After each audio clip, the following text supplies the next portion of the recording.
सोचो, अगर एक कंपनी के पास $160 बिलियन के कैश रिजर्व हो तो एक कंपनी क्या कुछ अचीव कर सकती है। क्या यह कंपनी दुनिया की one of the most valuable companies बन सकती है? जी हाँ, आज हम देख रहे हैं एप्पल इनकॉर्पोरेशन की स्टोरी, जहाँ पर हमें पता है कि इस कंपनी के पास ऑलरेडी प्रोडक्ट इनोवेशन है, इस कंपनी के पास लॉयल कस्टमर बेस भी है, लेकिन इसी के साथ इस कंपनी के पास एक सीक्रेट कैश मैनेजमेंट स्ट्रैटेजी है, जहाँ पर एक बड़ा सा रिजर्व क्रिएट करके इस कंपनी ने आज $3.81 ट्रिलियन का वैल्यूएशन अचीव किया है। And this strategy is not just about iPhone, iPad और मैकबुक्स। ये स्ट्रैटेजी है इस ओवरऑल कैश रिजर्व को as a strategic tool use करते हुए पूरे सप्लाई चेन को डोमिनेट करने की, अपने शेयर होल्डर्स को खुश रखने की और इसी के साथ अपने कंपटीशन से हमेशा 2 कदम आगे रहने की। आज के वीडियो में हम इसी केस स्टडी को ब्रेक डाउन करेंगे थ्रू CFO's लेंस, जहाँ पर हम देखेंगे कि कंपनी ने कैसे एक सिंपल मंत्रा को यूज करते हुए कि आइडल कैश मत रखना, हमेशा उसे यूज करना, इस मंत्रा को रखते हुए कैसे अपने बिजनेस एम्पायर को बड़ा किया और कॉर्पोरेट में कई सारे रूल्स को, कई सारे स्ट्रैटेजीज को रीराइट कर दिया। चलिए शुरू करते हैं।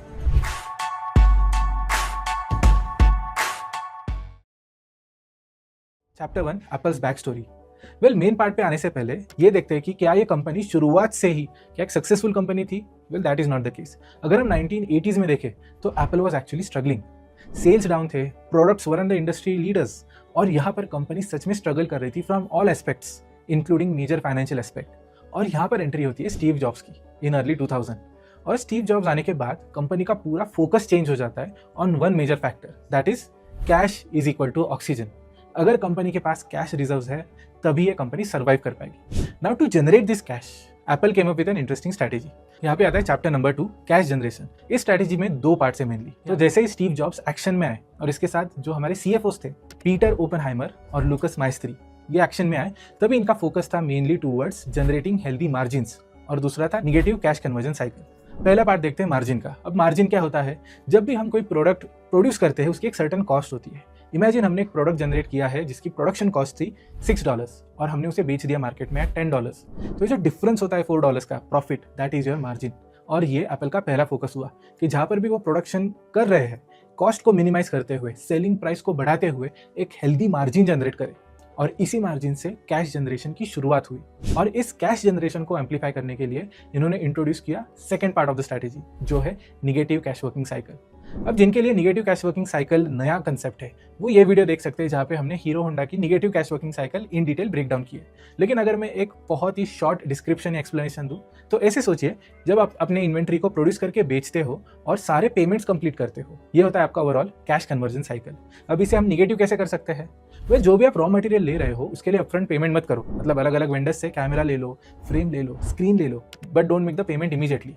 इस वेंडर को कह दो कि we will make the payment after 60 days और 90 डेज, मतलब 2 से 3 महीने के लिए raw material you get it for free, एक तरह से फ्री का लोन। और इस 2-3 महीने के दौरान आप इसे जल्द से जल्द बेच के कैश जनरेट कर सकते हो। So this can be a good negative cash conversion cycle. लेकिन यहाँ पर भी at a pro level, at next level आप ये स्ट्रैटेजी कैसे इंट्रोड्यूस कर सकते हो? Take pre orders. मतलब एप्पल ने जब मार्केट में प्रोडक्ट्स इंट्रोड्यूस किए, even before selling the products, through pre orders Apple started collecting cash. Apple ने कैश कलेक्शन स्टार्ट कर दिया। इस कैश को जनरेट करते हुए अलग अलग सेक्शंस में यूज किया। अब ये जो भी कैश जनरेट हो रही थी वो कहाँ पर यूज होगी? यहाँ पर आता है chapter number 3, the growth strategy. जब कैश जनरेट हो रहा था, यहाँ पर मेजर फोकस था 3 चीजों पे।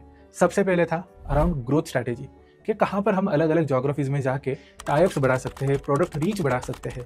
वैसे एप्पल एक्सपांड हुआ through out the world, not just US। China में मेजर मार्केट था, सिंगापुर में मेजर मार्केट था और इंडिया में भी मेजर मार्केट था। इसके साथ Apple move towards keeping their share holders happy, और ये करने के लिए रेगुलर डिविडेंड पेमेंट स्टार्ट हुए और बायबैक्स भी हुए। एंड नेक्स्ट एप्लीकेशन जो सबसे इंटरेस्टिंग है वो है डेट आर्बिट्राज। अब डेट आर्बिट्राज का एप्लीकेशन क्या होता है? ऐसे सोचिए कि आपके पास खुद की कैश रिजर्व है। अब उसे जब आप प्रोडक्शन में यूज करोगे तो आपका वो कैपिटल लॉक्ड इन रहेगा। तो इस जगह पे आप क्या कर सकते हो? इस कैश को किसी और डायरेक्शन या स्ट्रैटेजी में यूज कर सकते हो। और जहां पर आपको कैश की जरूरत है, यहाँ पर आप किसी बैंक में जाके एक अफोर्डेबल लेवल पे लोन ले सकते हो। इमेजिन कीजिए कि एक बैंक ने आपको 3% पे लोन दे दिया। इस कैपिटल को यूज करते हुए अगर आपने 10% का प्रॉफिट जनरेट किया है तो जो बीच का मार्जिन है 7%, that becomes your arbitrage benefit. तो यहाँ पर अपने कैपिटल को सेफ रखते हुए, कैश को सेफ रखते हुए अफोर्डेबल कॉस्ट लेवल पर आप कैपिटल रेज करके, नया डेट कैपिटल रेज करके पेमेंट्स कर सकते हो और आर्बिट्राज जनरेट कर सकते हो। अब चैप्टर 4 में देखते हैं कुछ मेजर माइलस्टोन्स जो एप्पल ने अचीव किए थे over time using this cash management strategy. तो इस स्ट्रैटेजी को यूज करते हुए अगर मैं 2012 से 24 की बात करूं तो यहाँ पर $650 बिलियन से भी ज्यादा बायबैक्स हुए। जहां पर $160 बिलियन का नेट कैश रखा था आफ्टर डेट बैलेंसिंग। यहाँ पर कंपनी प्रैक्टिकली डेट फ्री थी। अब डेट फ्री कैसे हुई? जस्ट इमेजिन कि आपके पास डेट है, मतलब लोन है, तो you have to take care of that, but imagine उससे भी ज्यादा आपके पास कैश रिजर्व है, तो नेट लेवल पे you are as good as debt free. And to add one more point, इस कैश मैनेजमेंट स्ट्रैटेजी को यूज करते हुए आपके पास दो मेजर बेनिफिट्स रहेंगे। एक है whenever there is emergency in your business, कि कुछ प्रॉब्लम हो गया है, प्रोडक्शन बंद हो गया है, लेट्स से कुछ कंप्लायंस इश्यूज हो गए, मे बी वर्कर्स स्ट्राइक पे चले गए, तो इस केस में जब आपके पास कैश होता है तो आप चीज़ें आउटसोर्स कर सकते हो, नई चीज़ों को एक्वायर कर सकते हो, नई टेक्नोलॉजी को एक्वायर कर सकते हो, and you can always stay relevant, rather you can always continue the growth trajectory. ये सबसे बड़ा बेनिफिट है। दूसरा मेजर बेनिफिट है कि जब आपके पास कैश सरप्लस होता है, आप कभी भी एडिशनल लोन लेके इस कैश सरप्लस को उसके अगेंस्ट नेट कर सकते हो, तो प्रैक्टिकली आप डेट फ्री स्टेटस अचीव कर सकते हो when you have such big surplus. और अगर मैं न्यूमेरिकल एनालिसिस को कंटिन्यू करूं specifically for the Indian market, तो इंडिया में सेल्स के साथ अभी प्रोडक्शन का भी एक्सपेंशन हो रहा है, जिसके वजह से इंडिया एप्पल के लिए एक फाइनेंशियल लीवर बन गया है। यहाँ पर export value is as big as $12.8 billion in 2024, जो है 42% ईयर ऑन ईयर ग्रोथ। और इतना ही नहीं, आईफोन के जो एक्सपोर्ट्स है between April and July 2025, these exports are worth $7.5 billion, जो 63% जंप है ईयर ऑन ईयर। और यहाँ पर आप और एक पॉइंट नोट कर सकते हो specifically for the Indian market, US imports को इंडिया में in terms of tariff lower duty applicable होता है as compare to China. Plus अगर मैं कॉस्ट एडवांटेज की बात करूं तो इंडिया में लेबर कॉस्ट काफ़ी कम है, प्लस सप्लायर इकोसिस्टम अभी ग्रो कर रहा है। अब ये सब पॉसिबल हुआ एप्पल के लिए because Apple had a war chest of cash management strategy, जिसे इवेंचुअली एप्पल ने सप्लाई चेन को डाइवर्सिफाई करने के लिए यूज किया। लेकिन इस कहानी में ट्विस्ट है। क्या एप्पल एक अकेली कंपनी है जो ऐसी स्ट्रैटेजी को यूज कर रहा है? Well, that is not the case.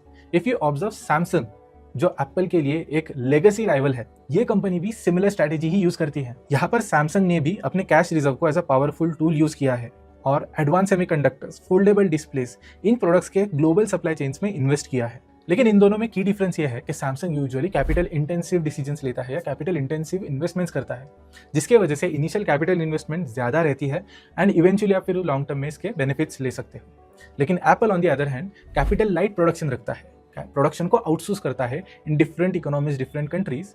लेकिन यहाँ पर एप्पल का मेजर फोकस रहता है around keeping the share holders happy. तो यहाँ पर आप ऑब्जर्व करोगे in terms of valuation growth, Apple has actually out performed Samsung in terms of overall growth and returns to the investors. और इसलिए हम ऐसे कह सकते हैं कि apple in the business world doesn't work for cash, but cash works for Apple. और Apple बस आईफोन नहीं बनाता है, बल्कि दुनिया के लिए स्ट्रैटेजी वाइज गाइडेंस देता है। तो आज के केस स्टडी में बस इतना ही, लेकिन as usual this is not the end, important announcement at the end. अभी एंड पे जाने से पहले अगर आपको ये वीडियो पसंद हो तो do hit the thumbs up button. इससे एल्गोरिदम को पता चलेगा आपको फाइनेंशियल कंटेंट पसंद है, स्मार्ट कंटेंट पसंद है। सेकंड थिंग, अगली केस स्टडी होने वाली है अराउंड द कंसल्टेंसी वर्ल्ड, कि बिग 4 कैसे ऑपरेट करते हैं, बिग 6 कैसे ऑपरेट करते हैं, रेवेन्यू या प्रॉफिट कैसे डिलीवर करते हैं, और आज इंडिया में खुद के बिग 4 क्यों नहीं है, एक अपॉर्चुनिटी वाइज क्या इस मार्केट में गैप है, ये डिकोड करेंगे हम अगले केस स्टडी में। अगर इस केस स्टडी को देखना है then make sure you subscribe to the channel and hit the bell icon. As usual, thank you for watching the video. I will see you in the next one.